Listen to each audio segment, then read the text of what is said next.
The grocery store was nearly empty. Late afternoon sunlight filtered through the sliding doors, casting long shadows across the linoleum floor. Maria clutched her baby, a small bundle of warmth against her chest, as she shuffled through the aisles. Her cart was empty, except for a loaf of bread, a single can of beans, and the small carton of milk she had saved up to buy. Maria hadn't eaten in 2 days. Not because she wanted to, but because every penny went toward keeping her baby alive. The tiny cries of her child pierced her heart. She whispered softly, "I promise, Mama's doing everything she can." But deep down, she felt the crushing weight of helplessness.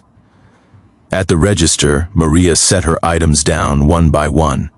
Her hands trembled as she counted out coins, dropping a few along the way. The cashier, a bored teenager, barely looked at her. "That'll be $14.57, he said flatly. Maria's stomach twisted. She had $12.23. Not enough. She looked at her baby sleeping peacefully and felt her heart shatter. I don't have enough," she whispered. The cashier shrugged. "Sorry, no money, no groceries." Maria bit her lip, choking back tears. I can put something back." But before she could move, a voice spoke behind her. "Excuse me." Maria turned to see a man in his early 40s. His suit was expensive but understated, his hair perfectly combed, a presence that seemed out of place in this small neighborhood grocery store. "Can I help?" he asked. Maria shook her head, embarrassed. I just... He smiled gently. "I saw you struggling. How much do you need?" Her voice trembled. $2.34. He reached into his pocket and handed her a bill. "Here, for the groceries." Maria's eyes filled with tears. I can't accept this." "Why not?" he asked softly. "It's just money, and I know your baby comes first." Her hands shook as she accepted it. She could barely find the words to thank him. He waited as she paid, his eyes warm, kind. Then he leaned down, speaking quietly to her baby. "Don't worry, little one. You're safe." Maria's heart clenched. She had felt invisible for months, carrying her baby through endless nights of hunger, worry, and exhaustion. And yet, this stranger treated her like she mattered. As they left the store, she glanced back. He was already gone, leaving behind a small note on the counter. Kindness costs nothing, but it can save everything. That night, Maria lay beside her baby, tears still wet on her cheeks. She whispered softly, "Someone out there sees us. Someone cares." For the first time in months, a small ember of hope glowed in her heart. It was a tiny thing, fragile, but it was enough. And she didn't know it yet, but the stranger at the register was only the beginning. The next morning, Maria woke before dawn. The small apartment she shared with her baby was quiet, the only sound the soft breathing of her child in the crib. She wrapped herself in a thin blanket and prepared a meager breakfast, not for herself, but for her baby. She skipped her own hunger, as she had done countless times before. Every bite, every sip of water, she sacrificed to make sure her little one survived. The memory of the stranger at the register lingered. She kept replaying his words, his smile, the way he had treated her like a human being instead of a problem. "Kindness costs nothing," she whispered, trying to believe it. At the local community center later that day, Maria waited in line for diapers and formula.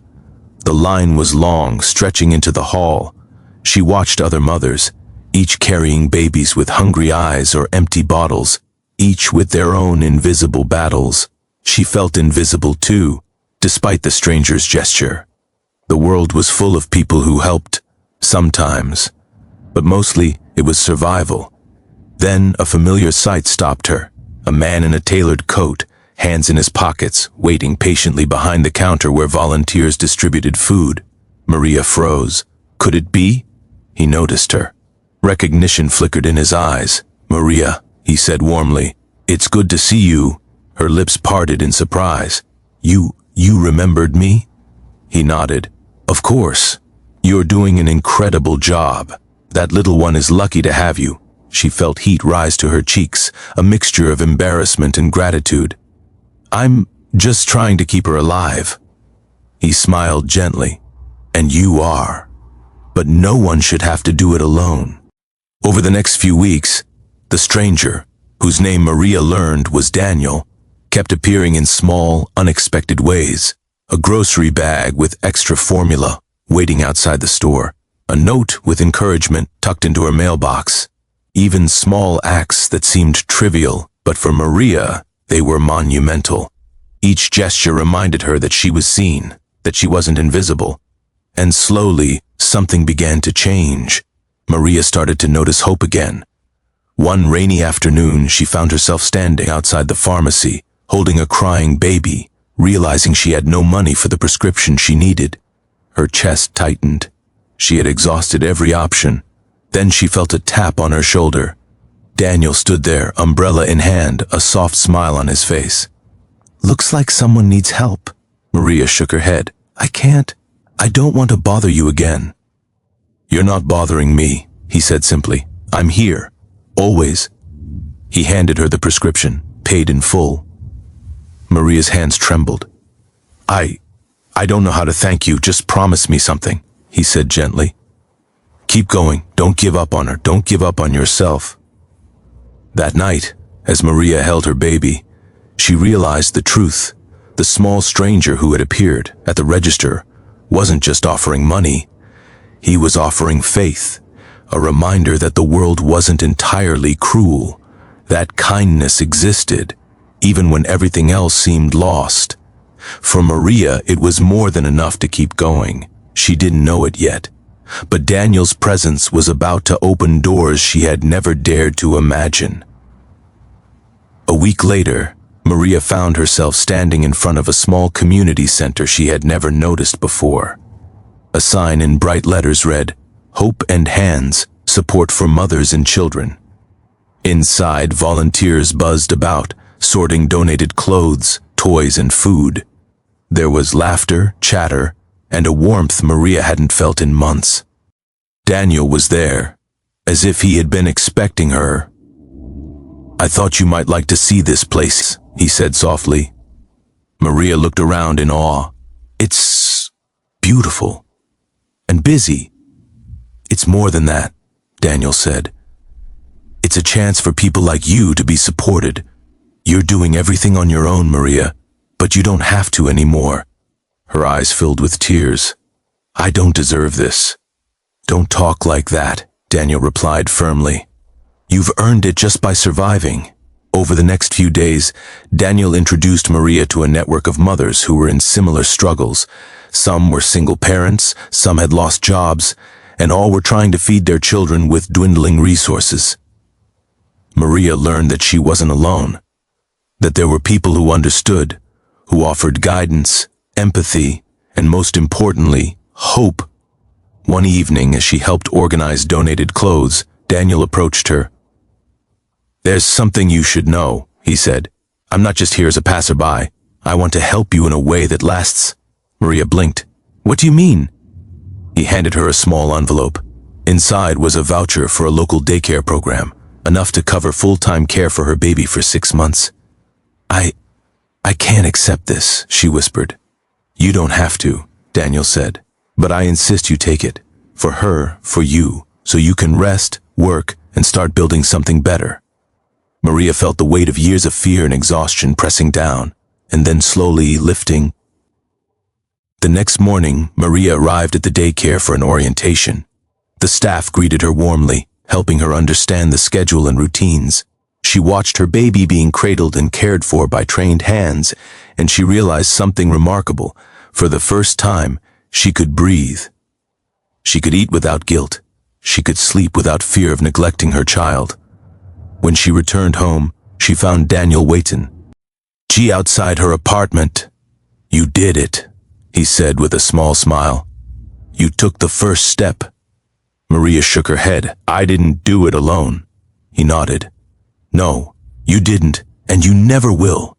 That evening, as Maria prepared a proper meal for herself, she felt a strange but welcome sensation, pride.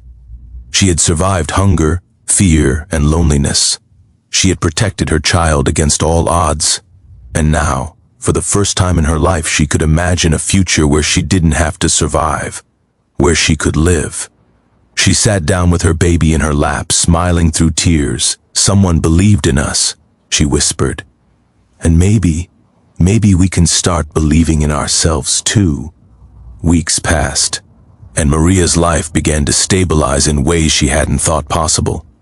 The daycare allowed her to work part-time at a local bakery, and she started saving a little, inch by inch. But life, as it often does, had other plans. One evening, she opened a letter from her landlord. Rent was overdue, and the apartment would be reclaimed in a week if she didn't pay. Her chest tightened. She counted her savings, barely enough to cover half. Tears stung her eyes. "What am I going to do?" she whispered to her baby, who cooed in response. She had come so far, and yet one sudden twist could unravel everything. That night, Daniel appeared at her door with a quiet knock. "I heard," he said softly. "You don't have to go through this alone." Maria shook her head. "I can't. I don't want to owe you again." "You don't owe me anything," Daniel replied. "I want to help. Consider it a bridge, not a favor. You just have to promise me something you'll keep fighting. For her, for yourself." Her hand shook as he handed her an envelope. Inside was enough money to cover rent and groceries for the next 2 months. Maria's voice trembled. I can't believe this." Daniel smiled gently. "Believe it, and then take next step. Don't let fear hold you back." The next morning, Maria went to work at the bakery, heart pounding. She had no plan for the future, only a promise to herself she would not give up. When she returned home, she found a flyer tucked under her door. Microloan opportunity for determined mothers. No collateral needed. Maria read it again, heart racing. Could this be the chance to finally gain independence? She hesitated. The fear of failing, of losing everything, gripped her. But Daniel's words echoed in her mind. Don't let fear hold you back. That night she called the number on the flyer. A kind voice explained that the program would provide small loans and mentoring to mothers trying to start their own small businesses. Maria felt a spark. Perhaps she could finally open the home bakery she had dreamed of for years. The following weeks were grueling. Paperwork, interviews, and budgeting tests stretched her to the limit. But Daniel was there at every step, offering advice, encouragement, and a steadying presence. "You've come so far," he said one evening as they sorted ingredients for her trial pastries. "You're stronger than you know." Maria smiled faintly. "I couldn't have done this without you. You've done all the hard work," Daniel said softly. "I just helped remind you what you already knew. You can survive. You can thrive." That night, Maria tucked her baby into bed and whispered, "We can do this. I promise." For the first time in years, she felt a quiet certainty. The future could be different, brighter, and full of hope. Months passed, and Maria's life transformed in ways she had never dared to imagine. Her home bakery, supported by the microloan program, became a small but thriving business. The scent of fresh bread and pastries filled her modest apartment every morning. Her baby, once fragile and hungry, grew strong and curious, giggling at the sounds of the oven and the clatter of pans. Maria worked tirelessly, but now with a sense of purpose rather than desperation. Each loaf of bread was a small victory, a step toward independence, a testament to her resilience. Daniel continued to appear in her life, not as a savior, but as a partner in spirit. He would stop by to taste the latest batch of pastries, offer encouragement, or simply sit quietly with Maria and her baby, sharing in the ordinary moments that felt extraordinary. One evening, as the golden light of sunset spilled through the bakery window, Maria leaned against the counter. "I never thought I'd see the day we'd have this," she said softly, watching her baby crawl across the warm floor. Daniel smiled. "Neither did I. But you made it happen. You didn't just survive. You built a life. Maria's eyes filled with tears. I couldn't have done it without you. You did all the work, he replied gently. I just reminded you that you weren't alone. The bakery's reputation spread quickly. Neighbors, once strangers, became loyal customers. Mothers in the community sought advice, inspired by Maria's courage and determination. She had gone from a woman skipping meals to feed her child to someone empowering others in the same position. Yet Maria remained humble, never forgetting the stranger at the register who had taken the risk to help her when she was at her lowest. One morning, as she was arranging pastries for display, Daniel approached, holding a small bouquet of wildflowers. I wanted to remind you, he said softly, that life isn't just about surviving. It's about joy, love, and taking chances. You've done all that and more. Maria's heart swelled. And you? She asked quietly. I took a risk once, he admitted, by believing in you, and it changed my life too. That afternoon, Maria looked out the bakery window, watching her baby play with neighbors. Children. She reflected on the long, hard journey, the sleepless nights, the empty cupboards, the fear of losing everything. And she realized that every struggle had led her to this moment, full of warmth, love, and hope. Her life had been saved not just by money or opportunity, but by kindness, trust, and the courage of one stranger who refused to walk away. She smiled at Daniel, who met her gaze with gentle understanding. Thank you, she whispered. He shook his head. No, thank you for letting me be part of your story.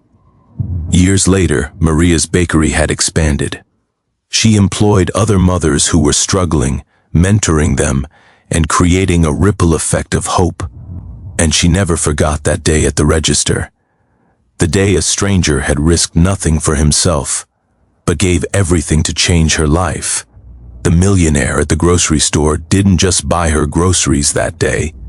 He rekindled her faith, her courage, and her belief that love and kindness could triumph even in the darkest moments. Maria often reflected on that lesson as she watched her baby laugh and play. Life is fragile, struggles are real, but a single act of courage and compassion can change everything. And from that day on, Maria lived fully, not just for survival, but for joy, love, and the promise of brighter tomorrows.